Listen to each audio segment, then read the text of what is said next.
At the start of the 20th century, 1.5 million of us worked as servants. Astonishingly, that's more than worked in industries or on the land. My great-grandmothers were servants, and coming from this background, I want to find out about the reality of their lives. Country houses like these simply wouldn't have been able to function without a whole army of staff working away above and below stairs. When I come to places like this, my first instinct isn't to go through the grand formal entrance, but to find the servants' door and go in that way. The story of service means a lot to me, not just because it's about my family. It's actually the story of all our families.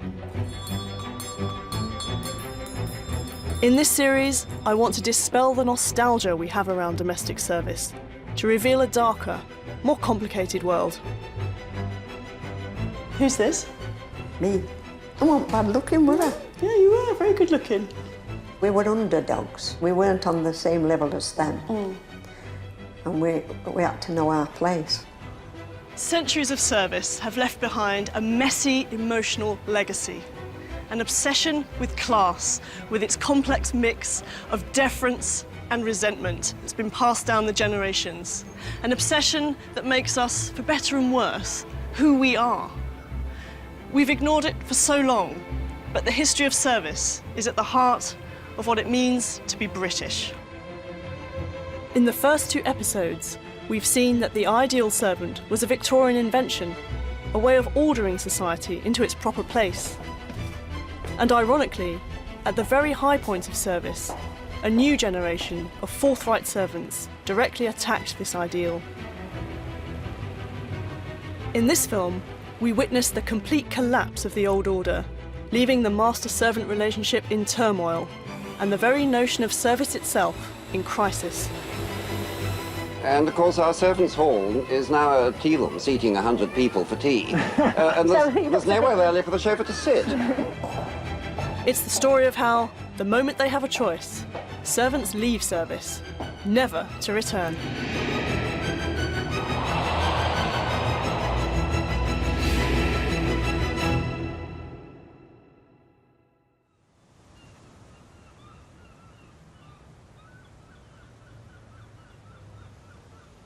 It was from these large townhouses, bustling with servants, that one of the most original and authentic servant voices emerged, who told us straight and fearlessly what the world of service really meant.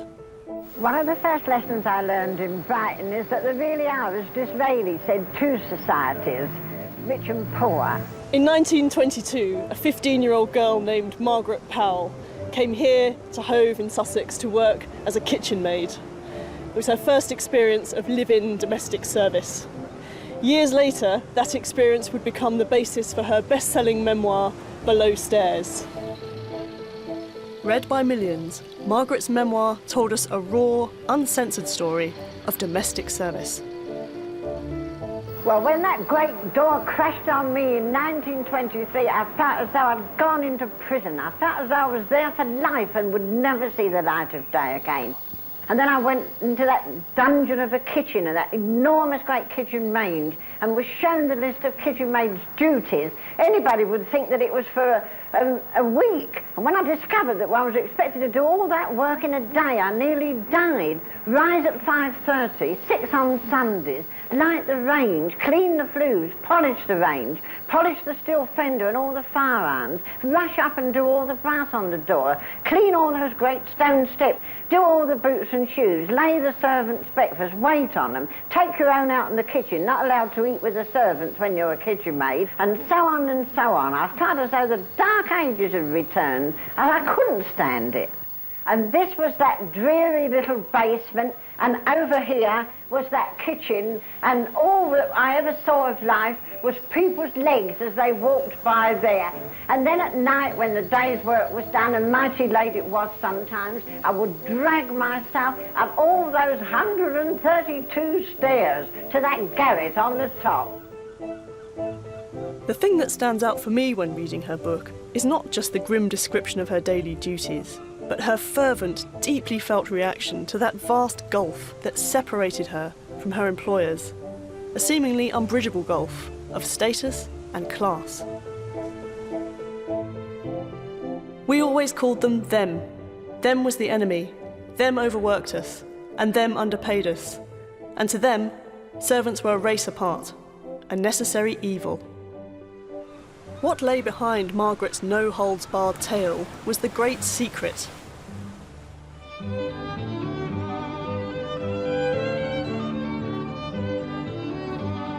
That most servants had had enough of the appalling conditions, bad treatment, and low pay. The injustices of the world of service simply made no sense anymore in the 20th century. So the moment they could leave, they did. And the first hammer blow to the old order was, of course, the First World War. At the outbreak of war, the aristocracy and landed gentry, including the Tellesons of Brodsworth Hall, owned 4/5 of the land in Britain and still controlled much of political life.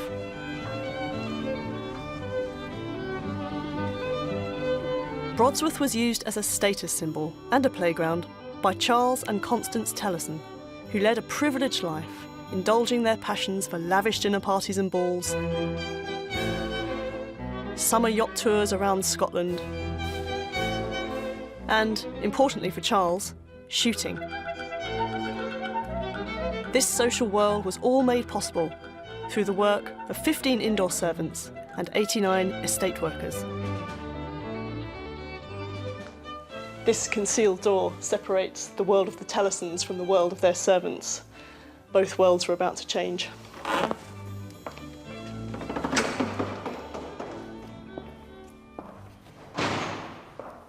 At the start of the war, all eligible men were encouraged to enlist.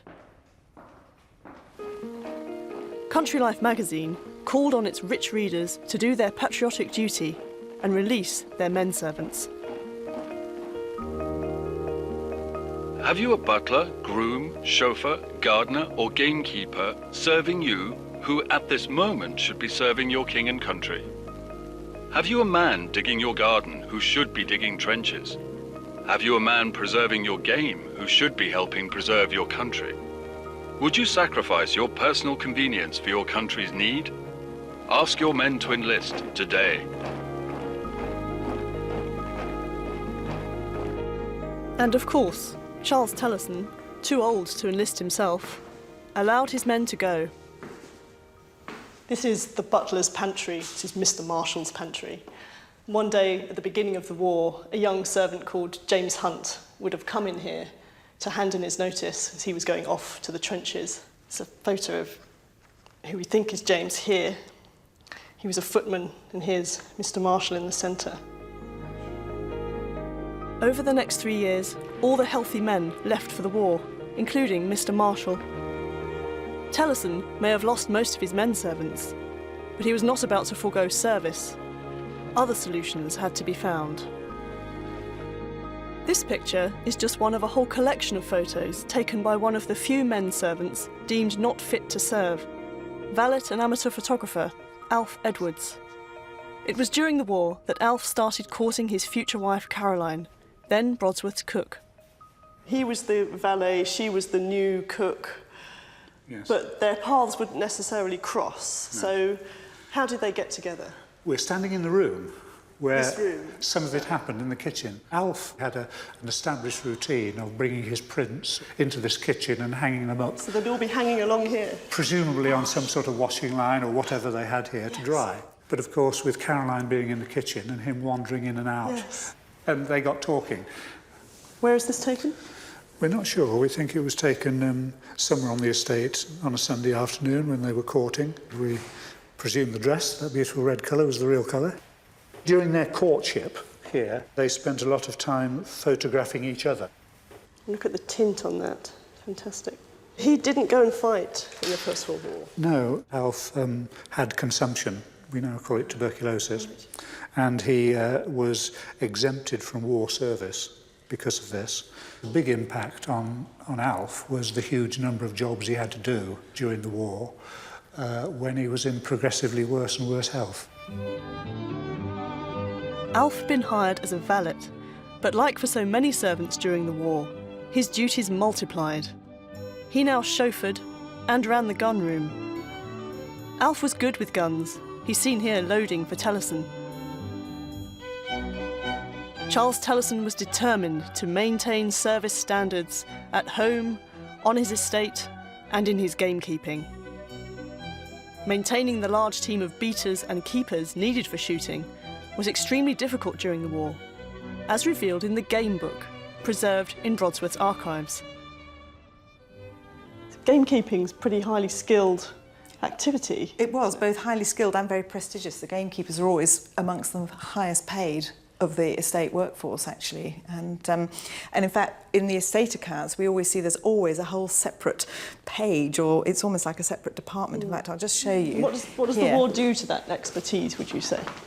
Well, firstly, as we know, several of the gamekeepers go off to war, and in fact, 2 of them are recommended, of course, as being stout, hearty fellows and good shots. So they go into the artillery. Would be a good shot, wouldn't they?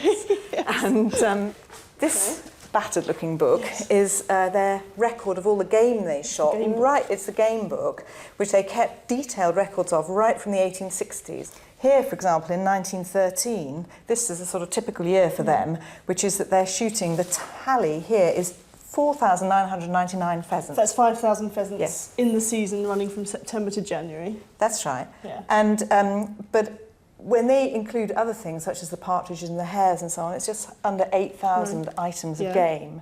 Although they carry on shooting into the First World War. In 1916, half the number of pheasants, and then there, half the total game.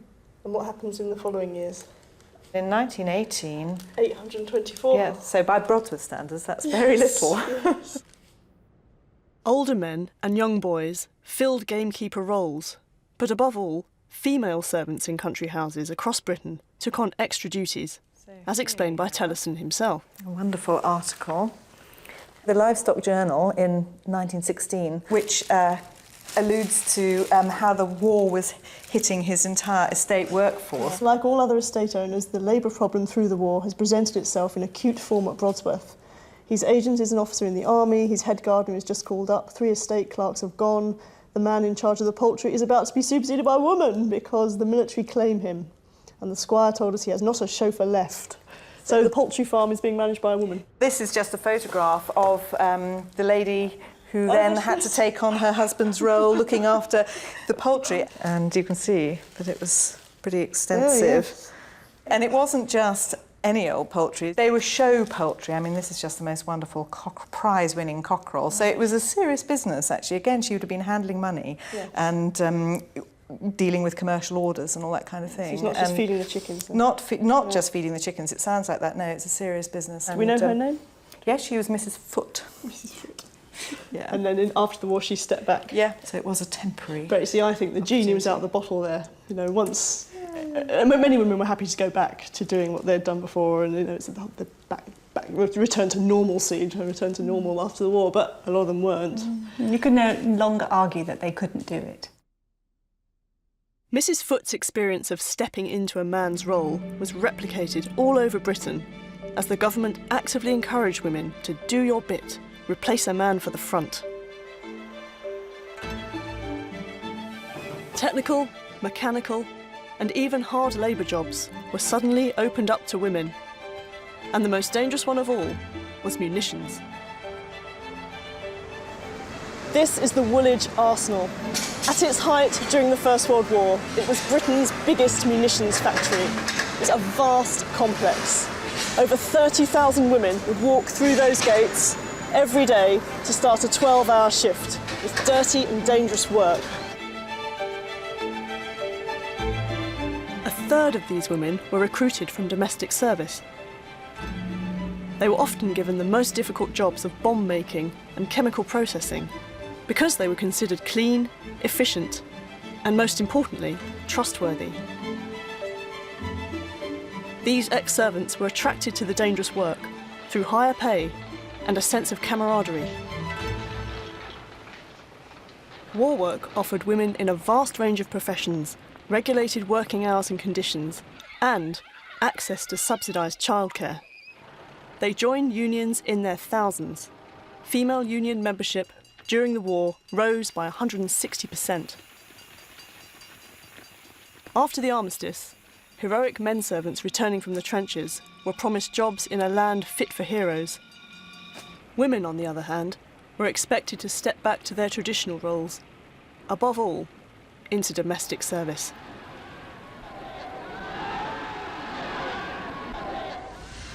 Julia Varley, an ardent political activist based in Birmingham, had spent the war successfully unionising women in factories and workshops. Now that women were being encouraged to go back into service, she set out to empower and galvanise servants too. Loveday Street, close to the city centre, was the place to start. This is where number 1 Loveday Street would have stood. And it's important because it's a place where a charismatic suffragette and labour activist called Julia Varley started to organise the City Maids in Birmingham. One of her challenges was that there was just so few places for working women to meet. So she had a great idea. She set up a club for servants right here. Some newspapers called it the Servants' Paradise. It became really a headquarters for a servants' union. Julia Varley conceived of her club as the welcoming meeting place for servants of all ranks, from lowly scullery maid to cook, complete with chintz curtains and a grand piano. Pre-war attempts at organising a servants' union had come to nothing, but now things looked more hopeful. So in 1918, women have come together from all over the country. They've moved into munition centres, they've left their hometowns, they've perhaps lived in hostels together, and the sort of, that formed bonds and friendships. So Julia Varley, along with other women trade unionists, are aware that if they don't do something, women are going to disappear back into this hidden world of employment, and that includes domestic service. If women are going to go back into that job, and I think it's important that she's not saying don't go back into that job. She's certainly saying if you do it, then we need to raise the profile, we need to raise the status, and we need to look at the terms and conditions for maids, for domestic servants. Julia Varley ensured the servants set out their own terms in her Servants' Charter, laying out their hours and the most basic work conditions, such as the need for proper food. The very fact that that has to be stated, when we might all think that employers are bound to look after their staff, that this is in the months after the First World War, that this is put down in writing to try to ensure that servants got good plain food it says an awful lot. It's still not too much to ask, is it? Exactly. Really? Exactly. Not exactly the height of radicalism. Name. By arrangement with the mistresses, the girls are allowed to choose the name by which they wish to be called. Comfortable kitchen with an easy chair or other provision for rest. Yes. And it also goes on to say a comfortable bedroom with separate bed where separate bedroom is not possible. In other words, they shouldn't be sharing a bed with another servant. Here it says sheets to be changed at least every 3 weeks. Pillowcase and bath towel to be changed at least every fortnight. Clean face towel every week. And most importantly, it says use of bathroom once a week. Hardly revolutionary demands. Indeed. It seems to me this is about these women just wanting to be treated with dignity. Yes. With respect. Yes. What happens in the end? Does she succeed? In the long run, no. Julia Varley herself says after a couple of years, it petered out. And the reason that she herself cites for that is snobbery. She said you wouldn't believe the class distinctions there were among servants. The cook wouldn't mix with the housemaid and all that sort of thing. So she's blaming the servants? She's blaming the servants for the dynamic of her club not working, but perhaps it was easier for her to blame the servants than to accept that this project that she invested time and union resources into wasn't working. Julia Varley may have blamed the servants' snobbery, but her timing could not have been worse. At the start of 1921, unemployment doubled from 1 to nearly 2 million in the face of a disastrous economic slump following the First World War. What many female servants did share, however, was outrage at the situation with unemployment insurance. Unemployment benefit had been introduced, but shockingly, servants weren't entitled to it because it was assumed that they could always find work. In practice, that meant that women who'd had a range of jobs during the war now found themselves forced into service. One newspaper reported it like this, Southampton Times. Women still have not brought themselves to realise that factory work with the money paid for it during the war will not be possible again. Women who left domestic service to enter the factory are now required to return to the pots and pans.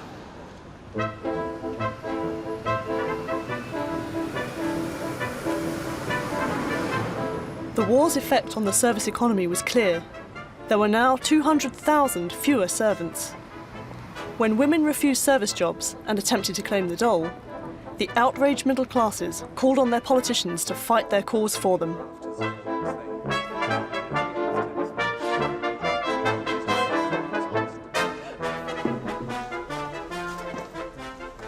Isn't this place amazing? That's incredible.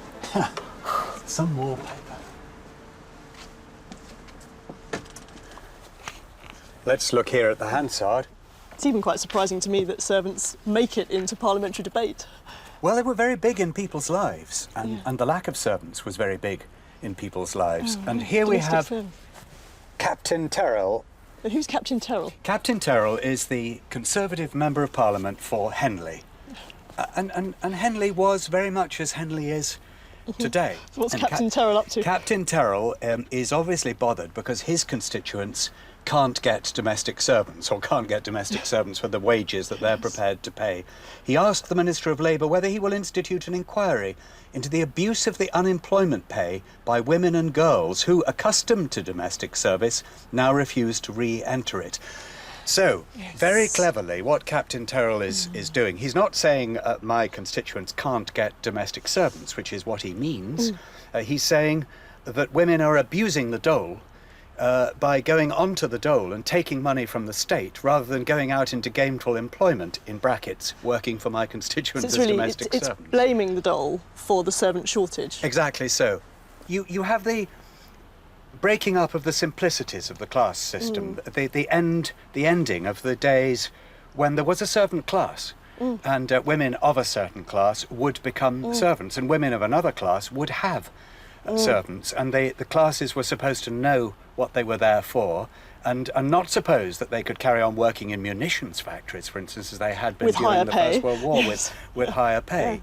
It's the breaking up of the certainties of people's social status and position. At this point, the Labour Party begin to get involved, and they begin to chime in on the other side of the argument.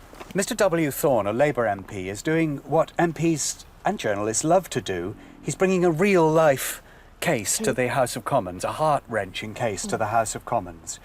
Miss Elmore, he says, is the eldest of 10 children, having 9 brothers and 1 sister, all living at home, 5 being under 14 years of age and still going to school, the youngest not being 2 years old. She was one of the chief supporters of the household when working at the rubber works. That's probably after the or during the First World War. And in consequence, Miss Moore states that she was not used to domestic service, and as she was one of the chief supporters of the household, she could not see her way clear to accept the position of a domestic servant.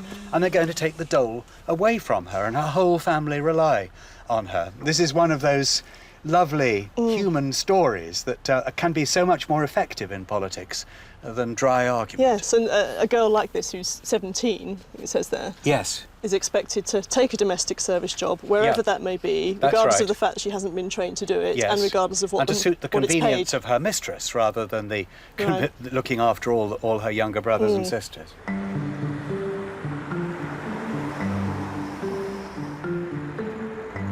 With issues around servants and the dole so publicly raised in Parliament, certain newspapers waded in on behalf of the employers.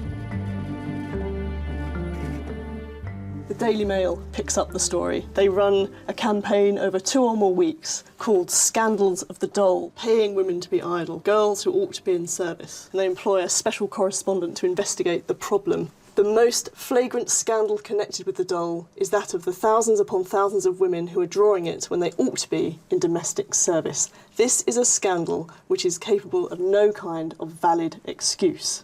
He calls upon the government to do one perfectly obvious thing: make it illegal for women to draw the doll when they are capable of domestic service. And so it goes on.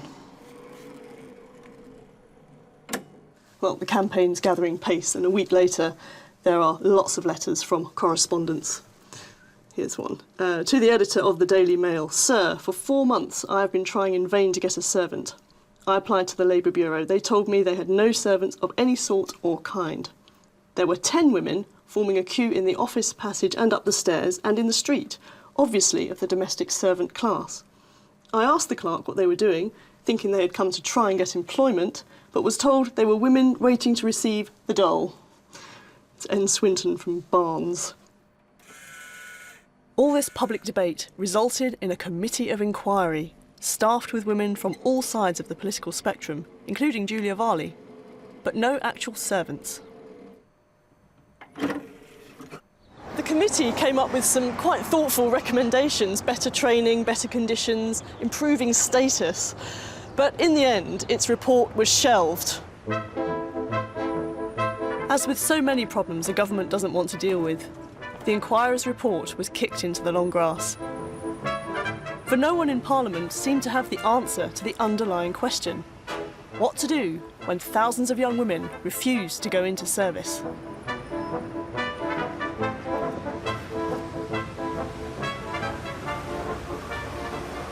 Now, the battleground shifted to an unlikely issue: the maid's hair, cap, and uniform.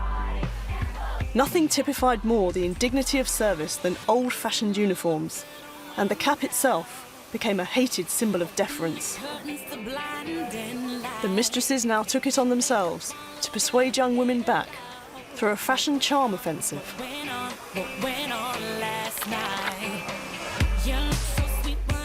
This is one of the new women's magazines from the 1930s. It's The Needlewoman, a magazine of exclusive fashions in dress and in the home.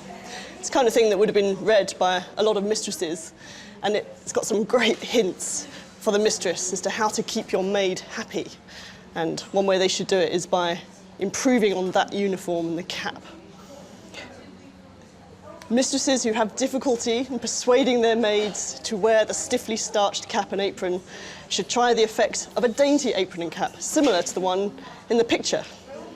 And the caption underneath says, "Doesn't this apron look smart?" You can just almost hear the anxiety in the voice there.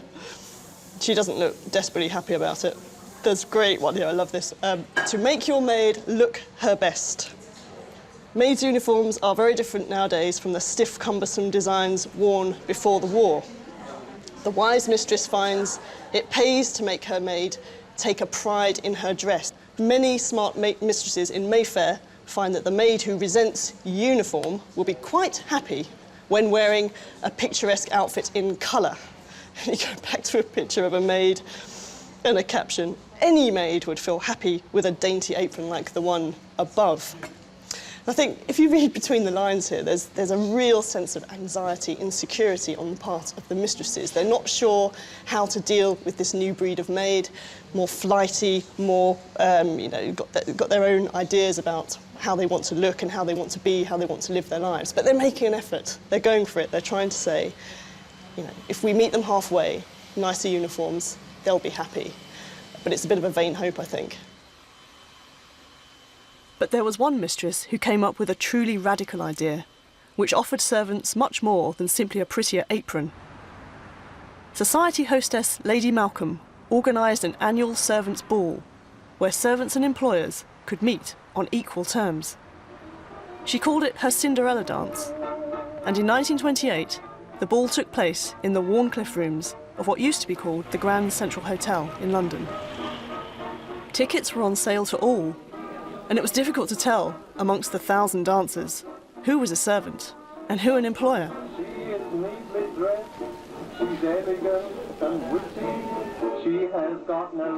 Lady Malcolm was rumoured to be the illegitimate daughter of Edward VII and his mistress, beauty and international actress Lily Langtry. Only someone of Lady Malcolm's unorthodox social standing would dare such a thing. Why did Lady Malcolm do this? She had a very odd childhood. Her mother, touring, doing her stage appearances, cavorting with her boyfriends, left her alone at a time when, if she'd been seen with her daughter, tongues would have wagged. So the little girl is taken out by servants and makes friends with servants.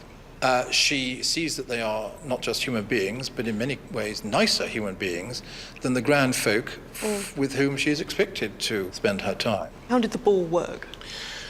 It was fairly formal, obviously, judging from the descriptions in the press. It started off with a procession led by Lady Malcolm and her butler. So they would come in and they would So they would come in, I'm the here. butler and you're Lady Malcolm, and we would sort of go like this, presumably holding their hands, proceeding.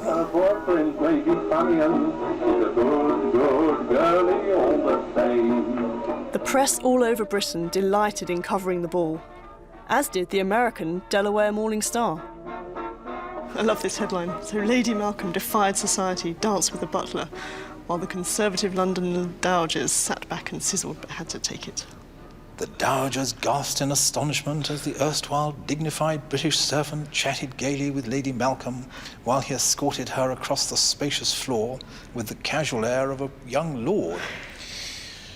But they were still more astounded when she stepped into his arms and went dancing across the floor. The chef forgot the giggling housemaid by his side. This was indeed an innovation. Even Lady Malcolm, whose impregnable social position permitted her many privileges, had never dared such an act before.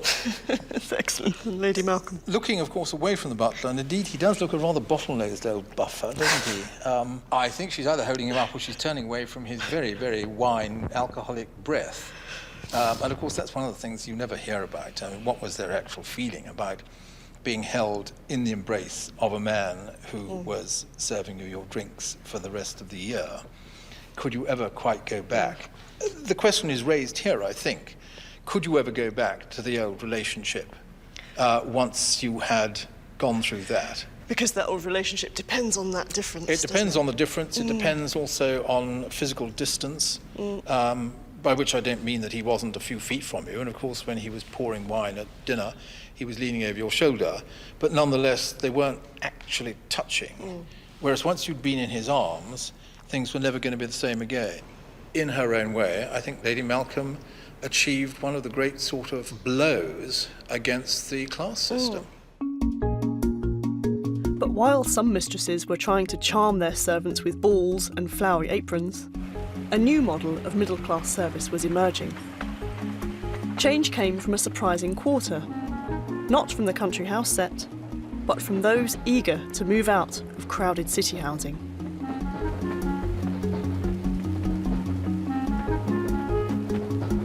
Tired of these surroundings, we're cooped up in this London flat all the days of our lives. Well then, let's go out into the country. The country where? There's awfully nice houses at Purley Oaks. Charming. Purley Oaks. That's where the Goodmans live. Yes. He's always telling me about it. Golf, too. Yes, lovely. By Jove, we'll go, darling. Not far from town. We'll go. Immortalised by John Betjeman as Metroland, new suburban developments were springing up all over the country, built on green land outside the city centres. Astonishingly, the number of privately owned houses quadrupled between the wars. Designed for a lower middle class of teachers and bank clerks, the most popular housing type of all was the semi-detached home.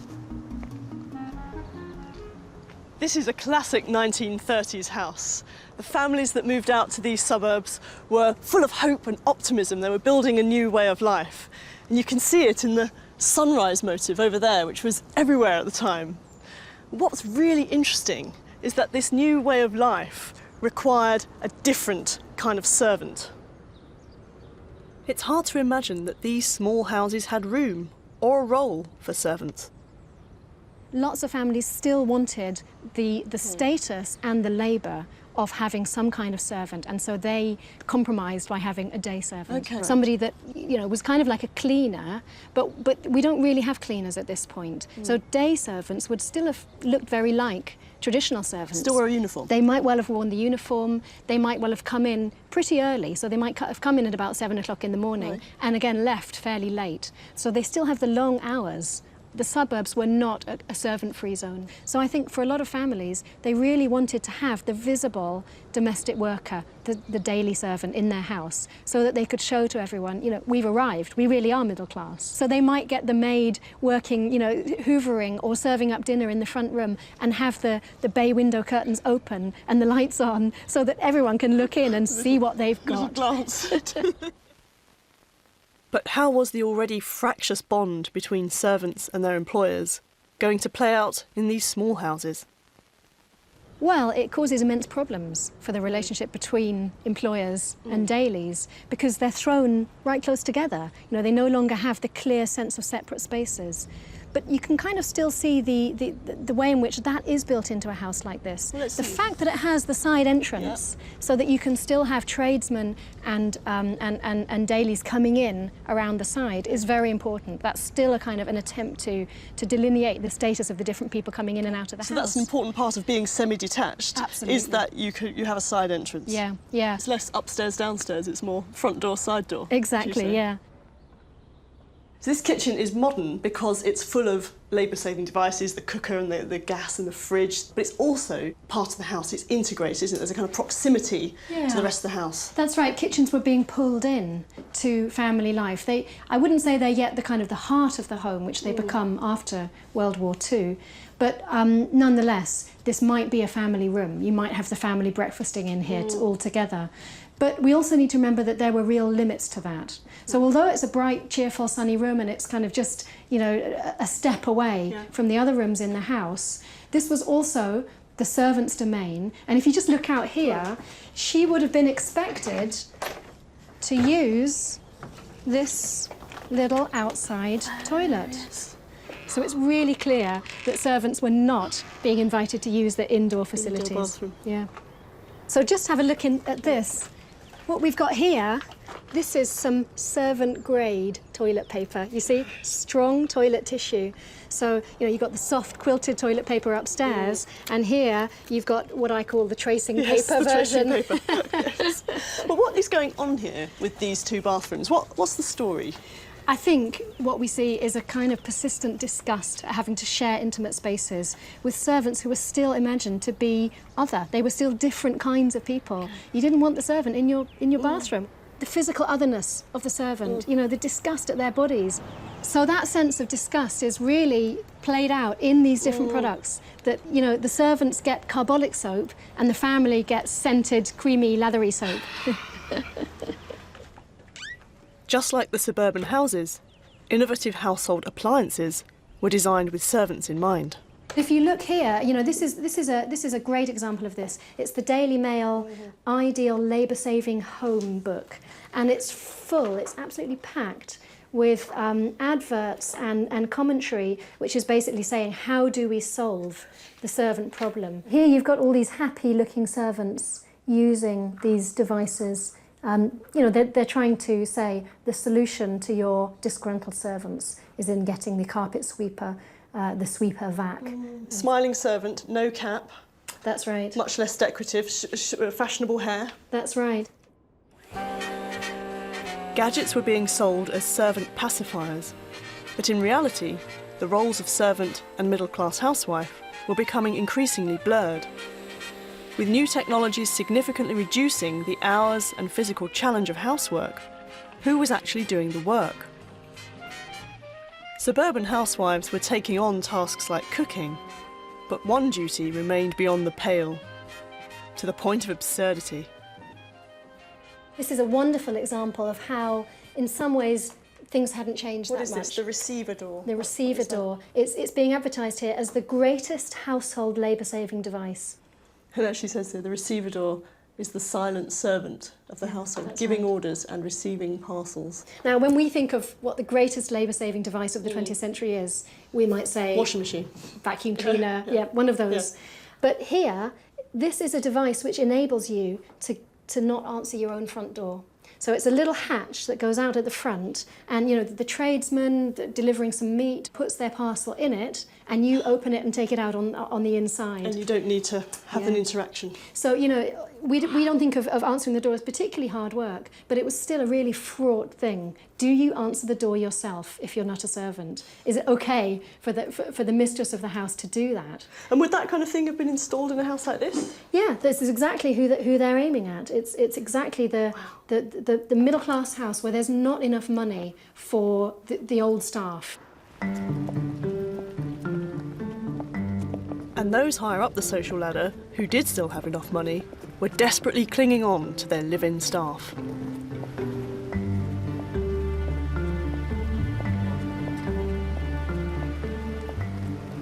This was the site of Clayton Lodge, where the Tinney family lived. Emily Tinney, her husband, Dr. Philip Tinney, their kids, and up to 6 servants. That was including a cook and a butler and a gardener. They had a very nice life up here. They had 3 acres, an orchard, an 8-bedroomed house.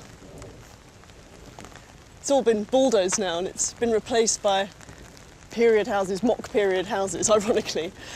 But what remains is an amazing record of the Tinney's troubles of finding and keeping good servants in the 1930s. Got a sense of where. I've come to the National Museums of Liverpool to see the Tinney's photo album and letters that have been carefully preserved by the family. This big box. So there are 5 children. There were 6 altogether, and the youngest one hasn't been born yet because he's not on the end of this line. This is Elspeth, this is Ernest, Bertha, Helen, and Alexine. So this is Ernest, who went away to Eton. Most of the letters are directed to him. And his father writes to him literally every week. They're telling him everything that goes on in the house, from what the cat's doing to what the servants are doing. So let's have a look at this one. Mummy is getting overworked with no cook and stupid girls, but prefers it to dishonest and insolent older women in the kitchen. They talk constantly of how difficult it is to recruit servants and to retain them as well, the good ones anyway. The new maid is useless. She knows nothing and does less, always wanting to go home or go to dances and stay away for the night. Now here you can see what's happening. There's a problem here, as problems are mounting in the later 30s with servants generally. An impossible Irish maid turned up today with 2 sisters, not applying, to interview Mummy instead of the other way round. Because she would be interviewing them, yes. 1 year in England, wanted 17 and 6 a week and 2 evenings off, he means, till 11:30 p.m. These are her demands. Plus latchkey. It seems we had better live in the cottage and offer the maid our house. So, you know, he's being sarcastic. He's saying, well, what else would she like? You know, she's come to interview us instead of the other way around. The working class, so-called, can have it all their own way these days. So we have no maid and have to start our own fires and do the cooking and washing up. So it must have been such a change for a family like that. Yeah. Who've been used to... a bit of a come down in social terms, because she was somebody who wouldn't even have answered her own front door in 1910 when she first got married. And here she is having to run the house and look after the kitchen and do the jobs of the maids and so on. So she's really doing those kinds of jobs. She's really having to pitch in and do the practical things hands-on now. jobs. Definitely. Right. Yeah. And what did her husband make of that? You get the sense that he's not thrilled about it, but it's one of those unfortunate facts of life that you have to just do these things sometimes.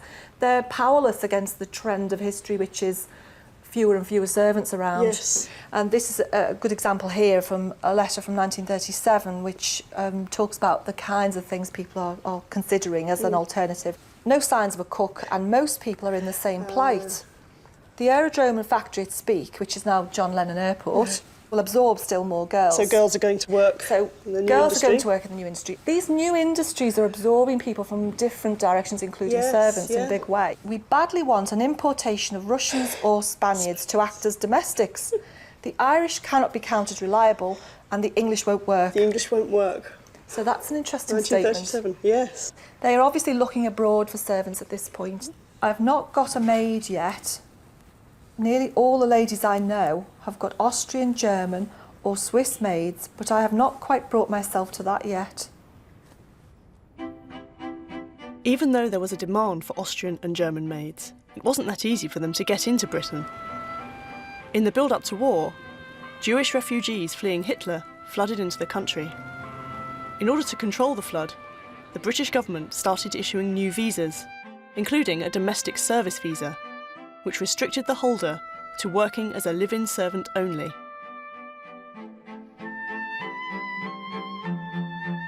"20,000 refugees came over on these domestic service visas, double the number that were saved through the celebrated Kindertransport. They were mostly young, middle-class Viennese girls, themselves from servant-keeping families, utterly unprepared for domestic labour. Edith Argy made it over from Vienna in September 1938 and had 9 jobs in the space of only a year and a half. Did you change jobs so many times because you didn't like the work? Why couldn't you settle into one job? Well, I hated every job. I just didn't want to be a domestic servant. And what was so bad about it for you? Well, in most cases, I wasn't either psychologically or physically really suitable for that kind of job. Psychologically, because the whole idea of being a servant and being treated as either ignored or, you know, servants just didn't, they weren't human beings somehow. They were sort of some subhuman beings. And I felt that already in Nazi Austria, I had been treated as a subhuman being, and I felt that this was a continuation of it. And that's me when I arrived in England. Is that an official photograph for a visa? That must have been the, yes, yes. These are my parents. You know, my mother died when I was 4 years old. This is my father and me when I was, I don't know, 3 or 4 years, I don't know how old, perhaps like 4 years old. Very close to him. Yes, yes. He really, really loved me. This is my stepmother and me. I tried desperately, and I had found her somebody who would employ her, but the home was, you know, she was 2 years too old. She was 57. Was 2 years too old to get this visa? I never saw her again. I've lived with that guilt. Can't imagine. For the rest of my life. Edith's stepmother was deported to Poland and never returned. When the war ended, Edith, her father and brother were reunited.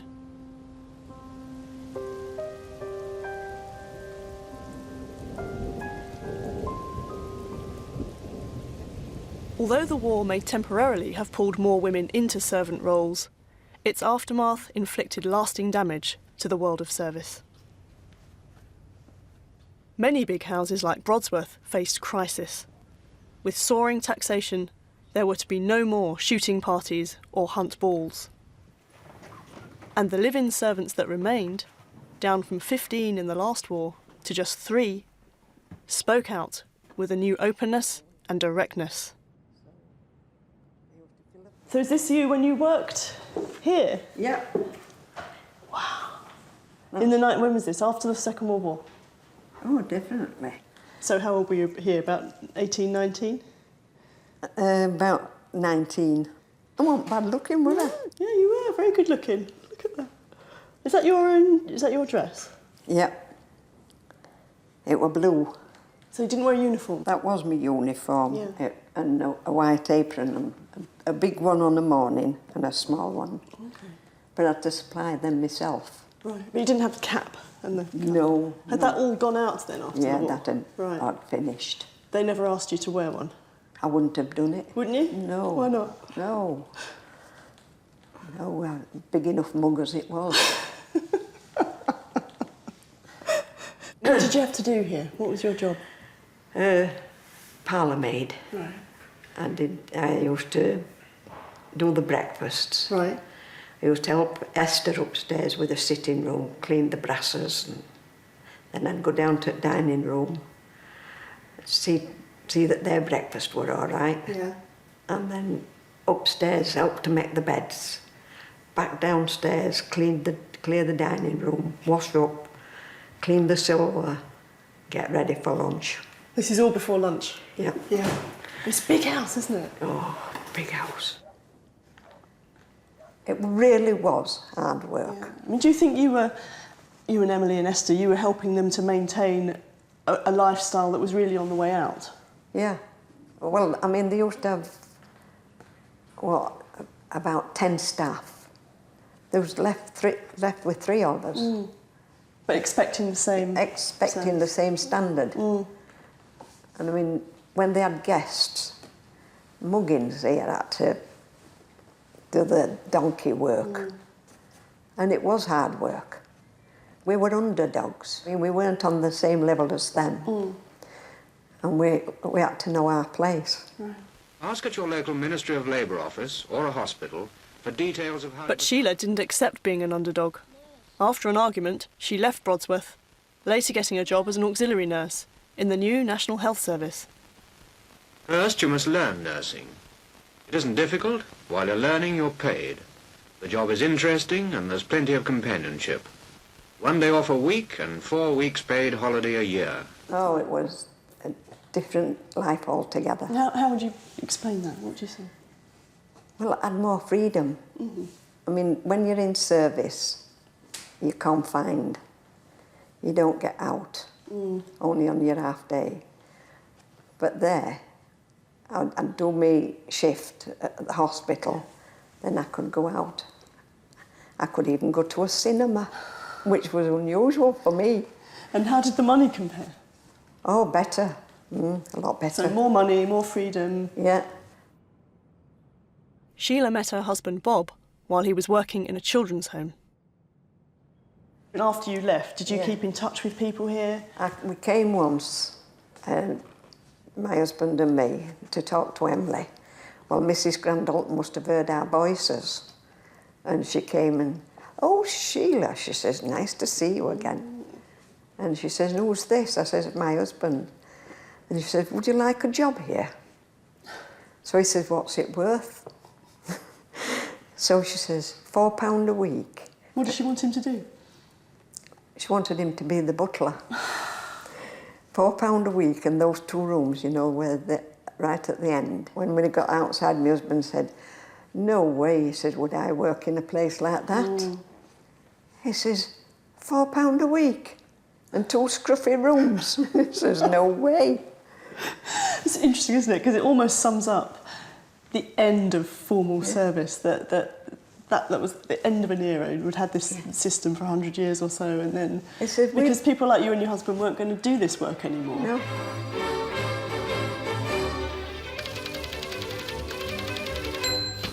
Sheila was just one of thousands of women who seized with both hands any chance to leave service, flocking into jobs in offices, shops and the NHS. Service was no longer the largest category of female employment. Typists and clerks were, instead. Now, only 1% of households still employed a live-in servant. The servant class, as we knew it, had truly disappeared. So this was indeed the end of grand-scale country house living. Since the end of the war, 1,000 historic estates have been demolished, diminished, or turned into flats. Servants' quarters were usually the first to be converted to other use, either storage or the tea room. The more entrepreneurial owners, either on their own or with organisations like the National Trust and English Heritage, cleverly located themselves as part of the heritage industry. And the survival of these houses is really important. They're a vital part of our heritage industry and thousands of people visit them every year. The houses give us a window into the world of service, a really important one. But for me, it's a window that's partially open, half open, and the view we get through it is pretty rose-coloured.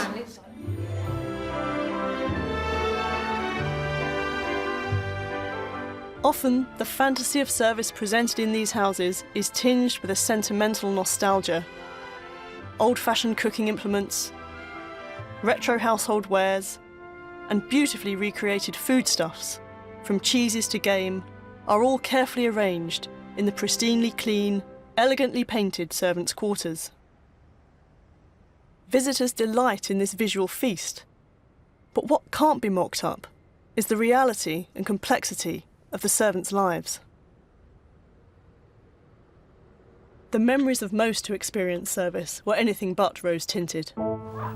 Margaret Powell's memoirs were published in 1968, and her candid view of life below stairs chimed with the spirit of the 60s, when class hierarchies were being questioned like never before.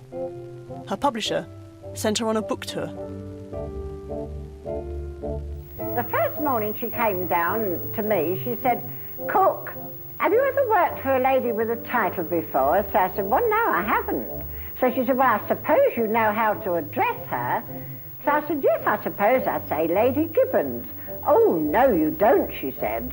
"When you're talking to me, you say milady. And when you're talking of me to the other servants, you say her ladyship." We generally used to say that old cow upstairs.